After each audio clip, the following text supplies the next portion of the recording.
kita dari kelompok 3. Di sini kita akan menjabarkan mengenai materi Perang Dingin. Kenalin, aku Anafi Auliana, absen 5. Kenalin, aku Fatika Putri Ramadona, absen 12. Kenalin, aku Rafa Adilia, absen 25. Kenalin, aku Ada Siva, absen 2. Di sini saya akan menjelaskan materi mengenai berlangsungnya Perang Dingin. Perang Dingin adalah persaingan politik, ekonomi, dan militer oleh Amerika Serikat dan Uni Soviet setelah Perang Dunia II berlangsung. Kedua negara tersebut tidak langsung mengadakan peperangan, tetapi melalui persaingan ekonomi militer serta pembentukan pekerjaan negara-negara lain. Yang kedua, ada perebutan hegemoni atau kekuasaan. Perebutan hegemoni terjadi karena Amerika Serikat dan Uni Soviet ingin menjadi sama-sama negara yang paling berpengaruh. Hal tersebut memicu beberapa konflik seperti Perang Korea, Perang Vietnam, ketegangan di Kuba, Afghanistan, serta di beberapa negara Afrika lainnya. Berikut ini ada 6 pembentukan aliansi baik yang dilakukan Blok Timur maupun Blok Barat.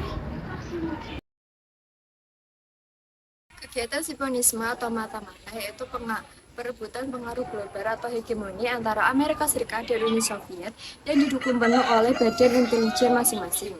Yang pertama ada KGB, yaitu Dinas Rahasia Amerika Serikat yang mencari informasi dan mendukung kelompok anti-komunis seperti mendukung Presiden Kuba yaitu Fidel Castro. Dan yang kedua ada CIA, Dinas Rahasia Amerika Serikat yang mencari informasi tentang negara lain dan membantu kelompok anti-komunis seperti memfasilitasi serangan pelari pada insiden Teluk Babi pada tahun 1961.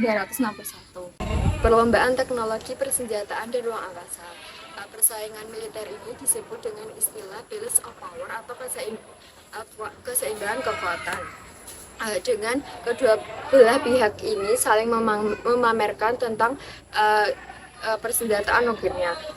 Kronologi persenjataan nuklir pada tahun 1949, Uni Soviet berhasil menguji coba bom atom pertamanya, dan pada tahun 1952 Amerika Serikat membalas dengan menguji bom hidrogen, dan terakhir pada tahun 1983 Uni Soviet berhasil mengembangkan bom hidrogen dan tercatat lebih unggul dari Amerika Serikat.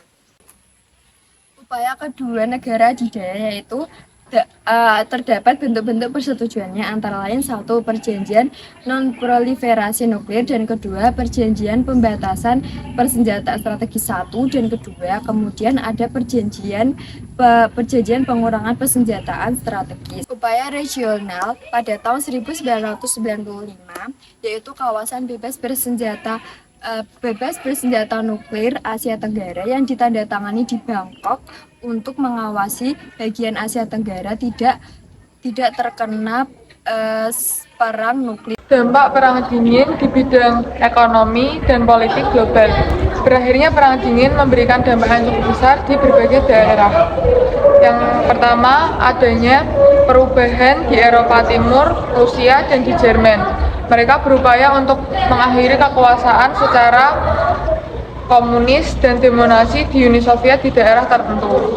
Lalu selanjutnya terjadinya perubahan politik dan ekonomi, terjadinya hubungan secara global dan region, di antara lain Jepang yang berusaha bangkit kembali setelah kalahnya melawan Sekutu, dan juga Jepang yang berusaha bangkit setelah ekonomi mereka rapuh.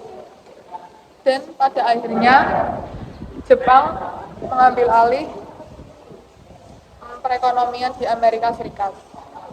Lalu dengan cerdasnya Jepang berhasil mendominasi perekonomian di Asia Pasifik. Di Asia Pasifik, di bagian impor, di bagian penyalur tenaga kerja, dan di bagian investasi asing.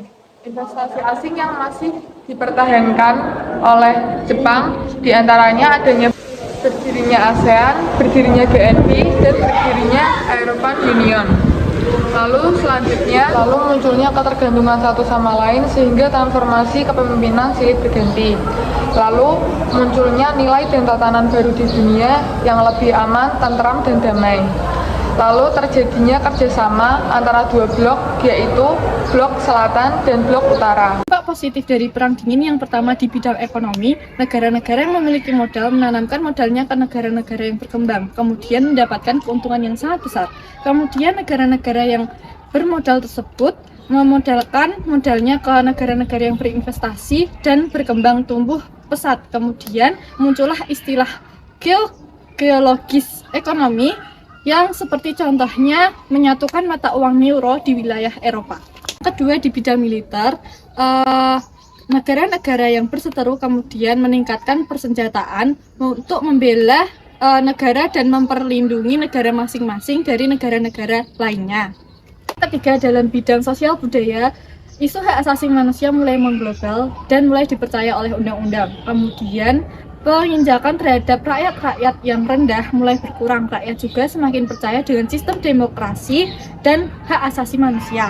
Dalam bidang luar angkasa, negara-negara yang berseteru kemudian berlomba-lomba untuk memperlihatkan kekuatan dalam bidang sains dan teknologi luar angkasa, seperti mereka memajukan sistem pendidikan dan ketata ruangan serta keantariksaan. Yang kelima, dalam bidang teknologi diperhatikan penuh dan mendapat biaya yang sangat besar dari pemerintah.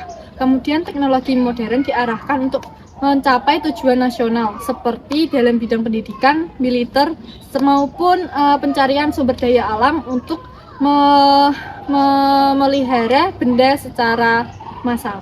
Selanjutnya, dampak negatif dari Perang Dingin. Yang pertama, dalam bidang militer, masyarakat dunia dilanda ketakutan terhadap perang nuklir yang mungkin lebih dahsyat dari Perang Dunia II. Kemudian, negara-negara yang berseteru membentuk pertahanan dan perlindungan negara-negara mereka masing-masing seperti di samping ini. Kemudian selanjutnya, memicu persaingan persenjataan nuklir dan rudal seperti contohnya penempatan nuklir di Kuba yang diarahkan ke Amerika Serikat.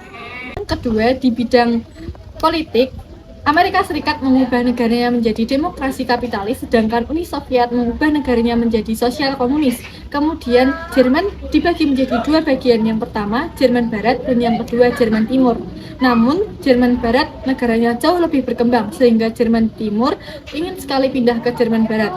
Namun tetapi Uni Soviet tidak terima, kemudian Uni Soviet membangun tembok Berlin agar Jerman Timur tidak pindah ke Jerman Barat.